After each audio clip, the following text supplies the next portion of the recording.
Los obreros eran hombres que vestían con uniformes grandes y que la mayoría del tiempo siempre cargaban con sus instrumentos para trabajar, porque ellos tenían largas jornadas de trabajo. Los campesinos eran personas morenas, ya que trabajaban en el sol. Vestían con grandes faldas y en el caso de los hombres con sombreros grandes y camisa de botones. El pueblo de México se encontraba cansado de la forma de gobierno de Porfirio Díaz. Él no veía por el bien de la población. Trabajadores humildes se encontraban discutiendo de cómo era su vida gracias a Porfirio Díaz. Campesinos, obreros y personas humildes estaban hartas del gobierno de Porfirio Díaz. Él no les daba libertad, mucho menos de expresar lo que ellos querían. Ellos sufrían muchas carencias y parecía que Porfirio Díaz no le importaba. Además, ellos no podían elegir a otro gobernante, estaban solos y no sabían qué hacer. No podían hacer huelgas porque estaban prohibidas, tampoco podían quejarse porque serían sancionados por el simple hecho de querer un tiempo de trabajo adecuado y un mejor salario.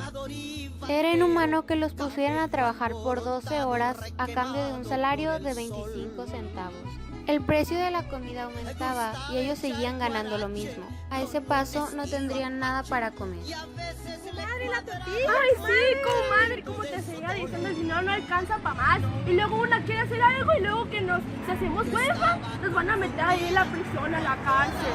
No, amiga, es que con este gobierno no tenemos otra opción más que aguantarnos, comadre. Lo que más me preocupa es que mis deudas que yo tengo, pues se lo van a dejar a mi hija. Mi hija, pues como hay alma, pobrecita, no tiene ni para comer, ella tampoco. Es que este gobierno no da para más, en serio.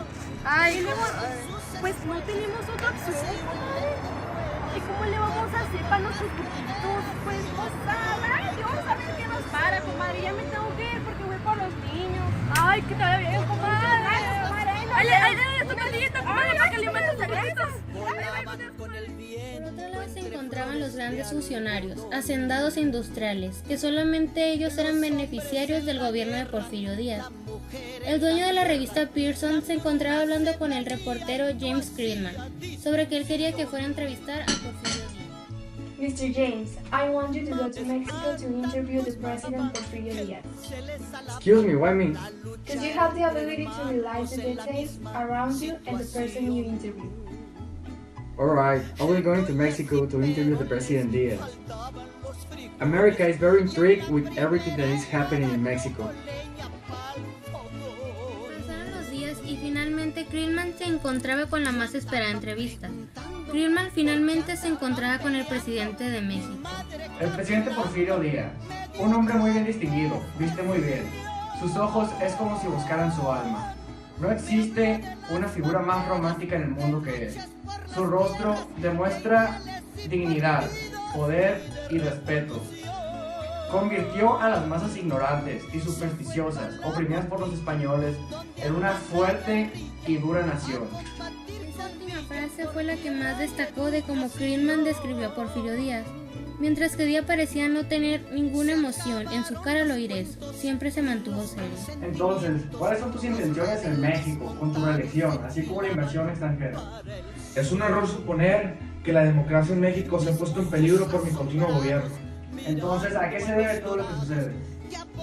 No se han corrompido mis ideas políticas y la democracia es el principio verdadero del gobierno, aunque solo lo pueden ser usadas por personas altamente desarrolladas. Entonces, ¿qué opinas sobre tu largo periodo como presidente?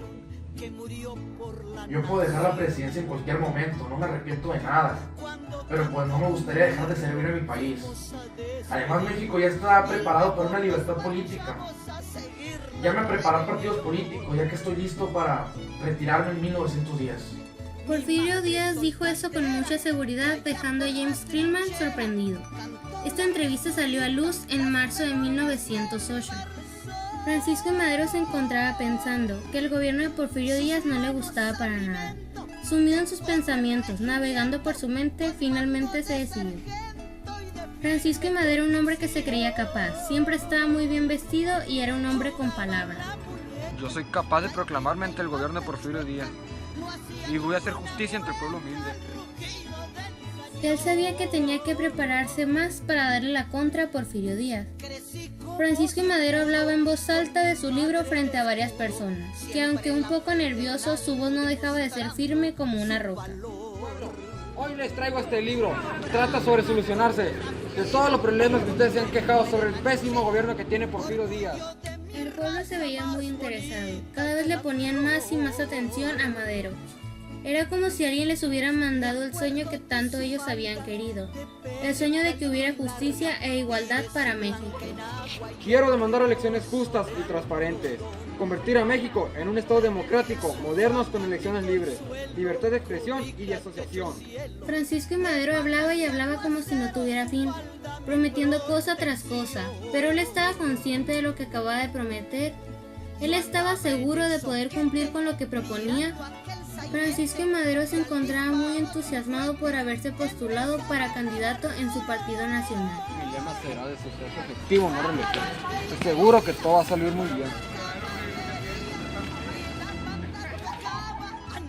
Porfirio Díaz se sentía aterrado, con sus nervios a flor de piel.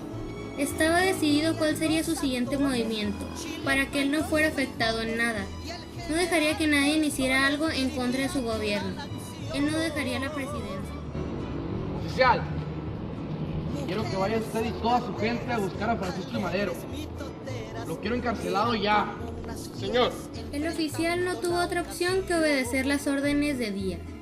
Se sentía intimidado a su lado, como si no fuera nada. Sin decir ninguna palabra se dieron la vuelta a obedecer las órdenes de Porfirio Díaz. Francisco y Madero caminaba tranquilamente, sin ninguna preocupación en él, sumido en sus pensamientos de querer cambiar a México como siempre. Cuando de la nada escuchó que gritaban su nombre detrás de él de una manera fuerte y violenta. ¿Qué trae? ¿Qué trae? ¡Es Madero! ¡Madero!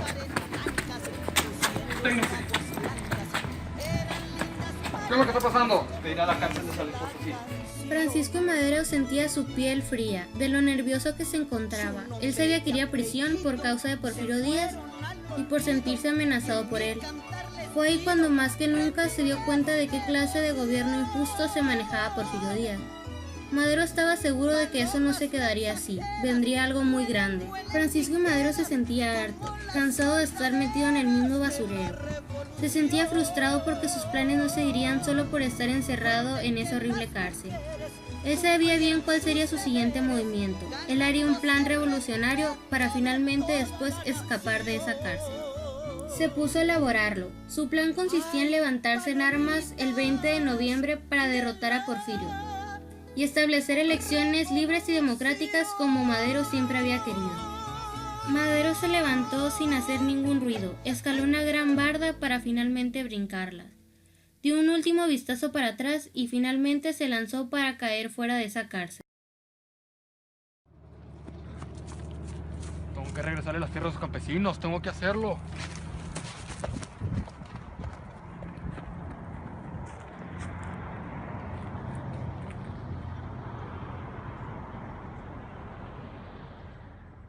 Francisco, nosotros formaremos las pilas rebeldes norteñas, ¿de acuerdo? Francisco Villa, a pesar de que era un cuatrero y bandido, aceptó lo que Pascual Orozco le proponía. Claro que sí. Yo lucharé con el lema Tierra y Libertad. Nosotros como ciudadanos necesitamos ser libres. 20 de noviembre. Se escuchaban balazos y gritos. La tropa de Francisco y Madero contra Porfirio Díaz. Muchos luchando porque su México fuera bueno y que cambiara la forma de gobierno.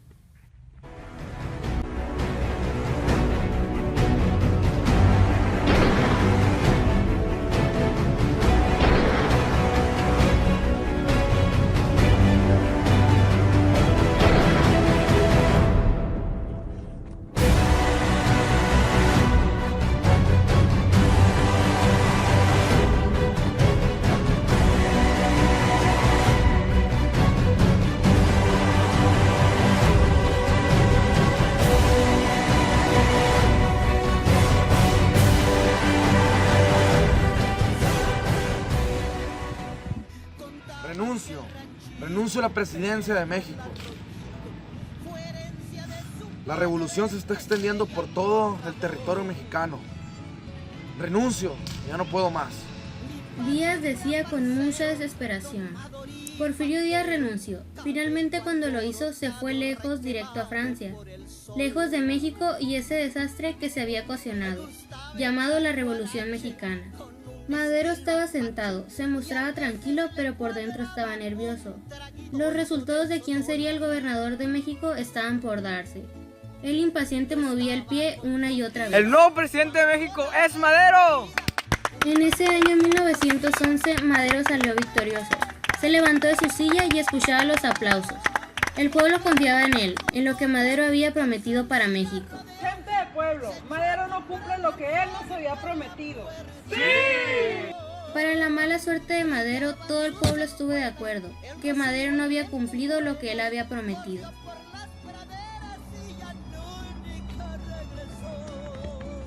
¡Vamos a matar a Madero! Félix Díaz, Bernardo Reyes estuvieron de acuerdo con Victoriano Al Huerta. ratón le gusta el queso y a la ardilla la tortilla. Madero estaba en el suelo, muy nervioso, su sangre corría muy rápido. Su respiración era acelerada, sentía su cuerpo arder y veía como por sus heridas corrían sangre. Había muchos hombres en contra de él, él jamás se habría esperado eso. No sabía qué hacer, si correr o solo quedarse ahí. En 1913, ese día fue muy trágico para Francisco y Madero. Tuvo nombre de la decena trágica. Lo último que los ojos de Madero vieron fue a muchos hombres atacar contra él, para finalmente cerrar sus ojos para siempre.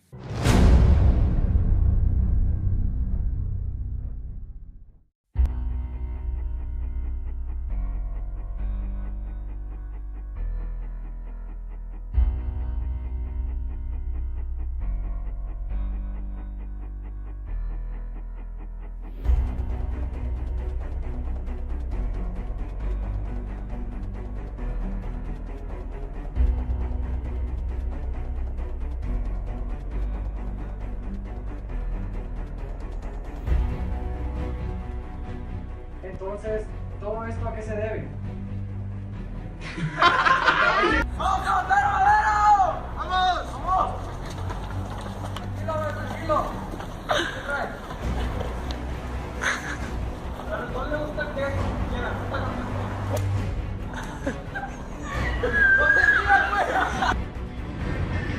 Francisco, nosotros promovemos las filas rebeldes norteñas, ¿de acuerdo?